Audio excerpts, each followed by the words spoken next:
నమస్కారం, welcome to I dream ధర్మ మార్గం కార్యక్రమానికి స్వాగతం. నేను మీ విజిత. ప్రస్తుతం మనతో పాటు ఉన్నారు వేద పండితులు చిర్రావురి శ్రీరామ్ శర్మ గారు. ఇప్పుడు వారితో మాట్లాడి నవరాత్రి విశిష్టత, ఏ రోజు ఏ రకంగా చేసుకోవాలి, పూజా విధానం ఏ రకంగా ఉండాలో మాట్లాడి తెలుసుకుందాం. నమస్కారం అండి. శ్రీమాత్రే నమః. గురువుగారు, నవరాత్రుల్లో మొదటి రోజు అమ్మవారి అవతారం, ఆ రోజు విశిష్టత, పూజా విధానం అంతా కూడా మాట్లాడేసుకున్నాం. మరి రెండవ రోజు అమ్మవారిని ఏ రూపంలో ఆరాధిస్తే బాగుంటుందంటారు? మహాదేవ్యై చ విద్మహే విష్ణుపత్న్యై చ ధీమహి తన్నో లక్ష్మీ ప్రచోదయాత్. అమ్మవారి ఆరాధనలో భాగంగా ఈ సంవత్సరం 4వ తారీఖు అక్టోబర్ నెల 2024 శుక్రవారం పడింది, రెండవ రోజు. ఓకే. అమ్మవారి అవతారాలలో ఈ శుక్రవారం అధిష్టాన దేవత మహాలక్ష్మి. నవరాత్రులలో కూడా రెండో రోజు అవతారం మహాలక్ష్మిగా మనకి శాస్త్రాలు చెప్తున్నాయి. శుక్రవారం కాకపోయినా సరే, శుక్రవారం కాకపోయినా రెండో రోజు అవతారం మహాలక్ష్మి అవతారం. ఓకే. అంటే వీటిల్లో కూడా చాలా భేదాలు వచ్చి ఒక్కొక్కళ్ళు ఒక్కొక్క పద్ధతిని ఉన్నటువంటి ఈ అవతారాలను చేస్తున్నారు. కానీ రెండో రోజు శాస్త్రీయంగా మహాలక్ష్మిని ఆరాధన చేయమని మన పెద్దల నుంచి వస్తున్నటువంటి సంప్రదాయం. ఓకే. ఆ సంప్రదాయంలో మహాలక్ష్మి శుక్రవారం ఈ సంవత్సరం మనకి విశేషంగా వచ్చింది. అంటే డబల్ బోనస్. అంతే. మహాలక్ష్మి అంటే ప్రతి మనిషికి కావలసినటువంటి డబ్బు, దశకం, పదవి, ఆనందం, సుఖం ఇవన్నీ కూడా లక్ష్మి వల్లే వస్తుంటాయి. లక్ష్మీ కటాక్షం కావాలి అందరికీ. అంటే అమ్మవారు కేవలం ఇవి మాత్రమే ఇచ్చేదా అంటే ఇవే కాదు. ప్రపంచంలో ప్రతి ప్రాణికి ఏ రక్షణ అయితే కావాలో ఆ రక్షణని, ఏ సుఖమైతే కావాలో ఆ సుఖాన్ని ఇవ్వగలుగుతుందిట. మనుష్యులకి కావాల్సిన ధనం మాత్రమే కాదు, సుఖాన్ని ఇవ్వగలుగుతుంది. అందుకనే ఆవిడ్ని సుఖస్వరూపిణి అన్నారు. అయితే ఈవిడి పేరు లక్ష్మి కాదు, మహాలక్ష్మి. ఈ మహాలక్ష్మికి లక్ష్మికి తేడా ఏమిటండి అంటే ధనలక్ష్మి, ధాన్యలక్ష్మి, ఐశ్వర్యలక్ష్మి, గజలక్ష్మి, అష్టలక్ష్ములు ఉన్నాయి కదా. ఈ మహాలక్ష్మి ఏమిటి, మహా ఎందుకు చెప్పారు దానికి అనే దానికి మనం దుర్గా సప్తశతిని కనుక చూసినట్లయితే అమ్మవారు దాంట్లో ఇలా మనం లక్ష్మీదేవి ఫొటోస్ చూస్తున్నప్పుడైతే కమలంలో మాత్రమే కూర్చుని పద్మాలు ధరించి ఉంటుంది, ధనం వస్తూ ఉంటుంది ఆవిడ చేతుల్లోంచి, అలా మనం చూస్తాం. అది లక్ష్మీ స్వరూపం. అయితే ఈ మహాలక్ష్మి ఎవరు అంటే మహిషాసుర మర్దిని అన్నారు. మహిషాసురుడు అనేటటువంటి రాక్షసుణ్ణి సంహరించడానికి ఏ శక్తి అయితే ఉపయోగపడిందో ఆ శక్తికి మహాలక్ష్మి అని పేరు. ఆ మహాలక్ష్మి ఒకసారి ధనలక్ష్మిగా, ఒకసారి ధాన్యలక్ష్మిగా, ఒకసారి ఐశ్వర్యలక్ష్మిగా, సంతానలక్ష్మిగా ఆయా అవసరాలు బట్టి ఆవిర్భవిస్తూ ఉంటుంది. ఈ నవరాత్రుల్లో సాధకుడు ఏం చేస్తాడంటే భక్తులందరూ కూడా ఆ మూలమైనటువంటి ఆ మహాలక్ష్మిని ఆరాధన చేస్తారు. ఎప్పుడైతే ఆ మూలలక్ష్మిని ఆరాధన చేశారో ఈ 8 లక్ష్ములు కూడా అనుగ్రహించేస్తాయి. అది దాంట్లో ఉన్నటువంటి రహస్యం. అందువల్ల మహాలక్ష్మిగా చేయమన్నారు ఆరాధనని. ఈ అమ్మవారికి ఆరాధన చేస్తున్న సమయంలో ఆకుపచ్చ రంగు ఎక్కువ ఇష్టపడుతుందట ఈ మహాలక్ష్మి. అంటే లక్ష్మీదేవికి ఎరుపంటే ఇష్టం అంటారు కదా, ఎర్ర కలువలు కదా అని మళ్ళీ ఇక్కడ సందేహం రావచ్చు. కానీ ఈ మహాలక్ష్మిగా ఉన్నప్పుడు, కేవల లక్ష్మి కాదు మహాలక్ష్మిగా ఉన్నప్పుడు ఆకుపచ్చ రంగుని అమ్మవారు ఇష్టపడుతూ ఉంటుంది. అందువల్ల ఆకుపచ్చ రంగుని, ఆకుపచ్చగా ఉన్నటువంటి పదార్థాలని అంటే దమనమని, మరువమని, బిల్వపత్రాలని, ఇలా తులసి, బిల్వ, నిర్గుండి, జంబీర, ఆమలకంతథ అని 5 రకాల బిల్వాల్ని చెప్పారు. అలాగే ఉసిరికాయ ఆకులతో కూడా పచ్చగా ఉన్నటువంటి వాటితో పూజ చేయడం అనేది ముఖ్యమైనటువంటి ఉద్దేశం. ఇలా ఈ లక్ష్మీదేవిని ఆరాధన చేయాలి. ఈ లక్ష్మీదేవిని ఆరాధన చేసే తరుణంలో పూజ చేసేవాళ్ళు కూడా చక్కగా మంచి వస్త్రాలు ధరించి, ఆభరణాలు పెట్టుకుని, అమ్మవారిని మనం ఎలాగైతే చూస్తున్నామో మనం కూడా అలా కావాలి అని ఒంటి మీద ఉన్నటువంటి నగలు, అంటే దానికోసం ఇప్పుడు ఇబ్బంది పడి భర్తల్ని ఇబ్బంది పెట్టకుండా తనకి ఉన్నటువంటి కుటుంబంలో ఉన్నటువంటి వస్త్రాలు, ఈ నగలు ఏవైతే ఉన్నాయో అన్నీ చక్కగా ఉన్నవన్నీ వేసుకుంటే అమ్మవారు అది చూసి ఇంత చక్కటి వస్త్రాలు వేసుకున్నావు, ఇంత చక్కటి ఆభరణాలు వేసుకున్నావు కాబట్టి మరింత ఇంకొంచెం ఏదో తగ్గిందమ్మా నీకు, మెల్లో ఏదో నెక్లెస్ వేసుకుంటుంది భక్తురాలు, అమ్మవారు పూజ చేస్తుంది, అమ్మవారు చూసి చిన్న నెక్లెస్గా ఉంది, కొంచెం పెద్ద కాసుల పేరైతే బాగుంటుంది అని అనుగ్రహిస్తూ ఉంటుంది అని చమత్కారంగా చెప్తారు.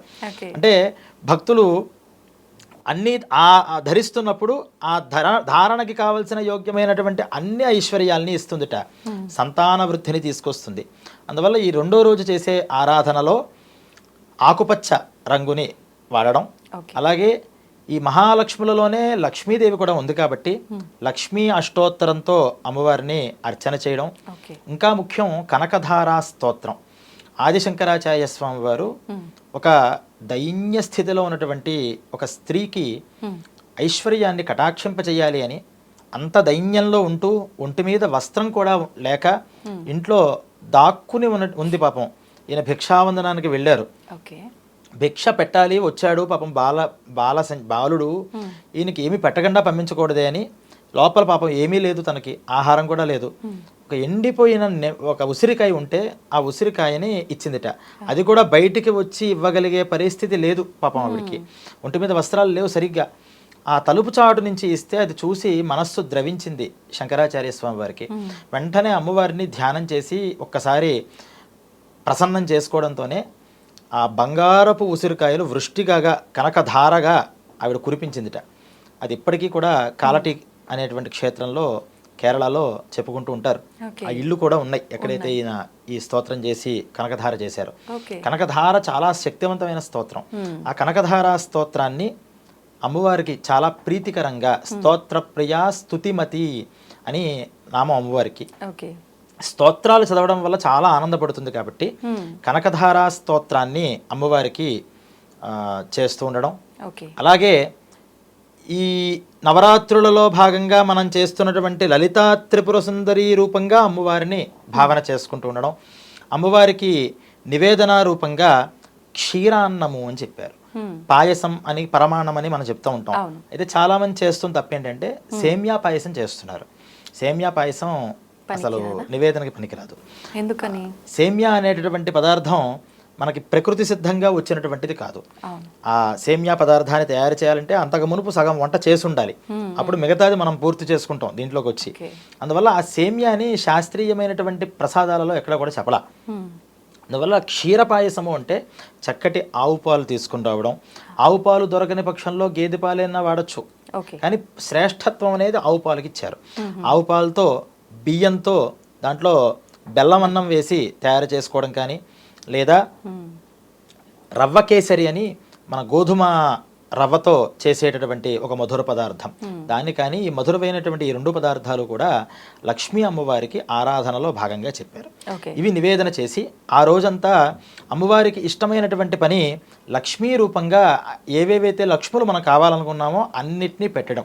అందువల్ల దీపావళి సమయంలో మనం ఎలాగైతే ధనలక్ష్మి పూజ చేసినప్పుడు ఈ డబ్బులన్నీ కూడా పెట్టి చేస్తామో, అలాగే ముఖ్యమైన లక్ష్ములు ఏమిటి, నీరు కావాలి.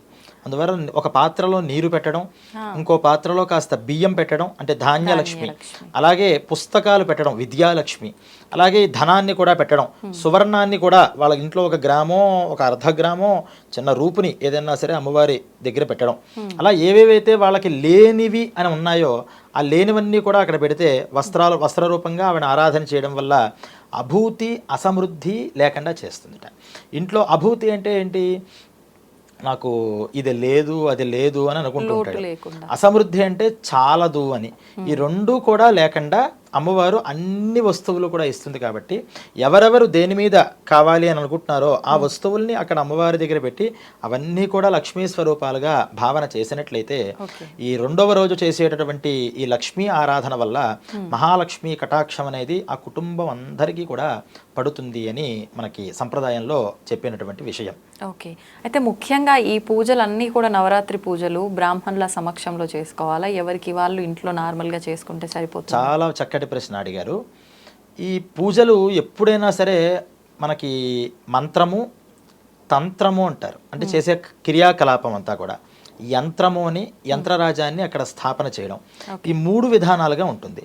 అదే యంత్రాలు లేకపోయినా విగ్రహ రూపంగానో లేకపోతే చిత్రపటంలోనో పూజ చేసుకోగలుగుతాం. కానీ తంత్రం కూడా మనకు క్రియాకలాపాలు ఇలా ధూపం ఇస్తారు దీపం ఇస్తారు అని చేయగలుగుతాం. కానీ మంత్రం ఉండాలి కదా, అన్నిటికీ మంత్రమే కదా అసలు ముఖ్యం మనకు ఫలితం ఇవ్వాలి అంటే. ఈ మంత్రాలు వచ్చిన వాళ్ళు వాళ్ళకి కనుక స్వయంగా వచ్చినట్లయితే చక్కగా మనం శాస్త్రీయంగా చదవగలుగుతాం అని నేర్చుకుని చేసుకునే వాళ్ళు చాలా మంది ఉన్నారు. అవును. అలా వచ్చే వాళ్ళకి ప్రత్యేకంగా ఒక బ్రాహ్మడు వచ్చి అక్కడ పూజ చేయాల్సిన అవసరం లేదు, వాళ్ళే అన్నీ చక్కగా చేసుకోవచ్చు. కానీ ఏవో కొన్ని మంత్రాలే వస్తాయి, కొంతమందికి పాపం ఏమీ రావు, కానీ చెయ్యాలని శ్రద్ధ మాత్రం ఉంటుంది. అప్పుడు మిగతా చేసే క్రియాకలాపం అంతా మనకి తెలిసిన మంత్రం ముఖ్యం కాబట్టి ఒక సుశిక్షితుడైనటువంటి బ్రాహ్మణ్ణి పిలిచి ఆయన సమక్షంలో ఈ పూజా విధానం కనుక చేసుకున్నట్లయితే ఈ స్తోత్రాలు కానీ మంత్రాలు కానీ ఆ సూక్తాలు కానీ అన్నీ కూడా శాస్త్రీయంగా చేసుకోవడానికి అవకాశం ఉంటుంది.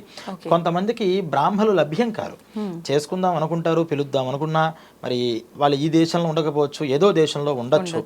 కుదరని పక్షంలో ఈ బ్రాహ్మలు కుదరని మనకి పూజ చేసుకోవడానికి కుదరలేనప్పుడు నవరాత్రులలో ఒక్కరోజైనా సరే వేదపారాయణని చేయించుకోండి అన్నారు.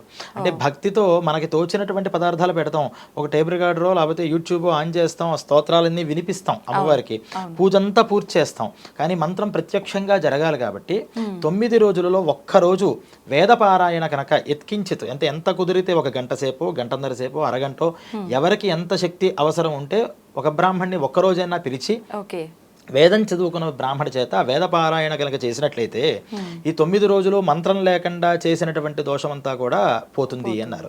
ఎవరికి? బ్రాహ్మడు లభ్యం కాని వాళ్ళకి. లభ్యమైనా ఒకరోజు చేద్దాంలే అని అనుకుంటే ఆ ఫలితం పూర్తిగా రాదుట. అందువల్ల మనం లభ్యం కాక ప్రయత్నం చేస్తే అయ్యో మనకు దొరకలేదే, పూజ పోతుందే అని ఎటువంటి మానసిక శంకలు పెట్టుకోక్కర్లేదు. ఒక్కరోజు ఆ వేదపారాయణ చేసిన ఆ ఫలితాన్ని పూర్తిగా మనం పొందవచ్చు. ధన్యవాదాలండి, మంచి విషయాలు తెలియజేశారు. శ్రీమాత్రే నమః.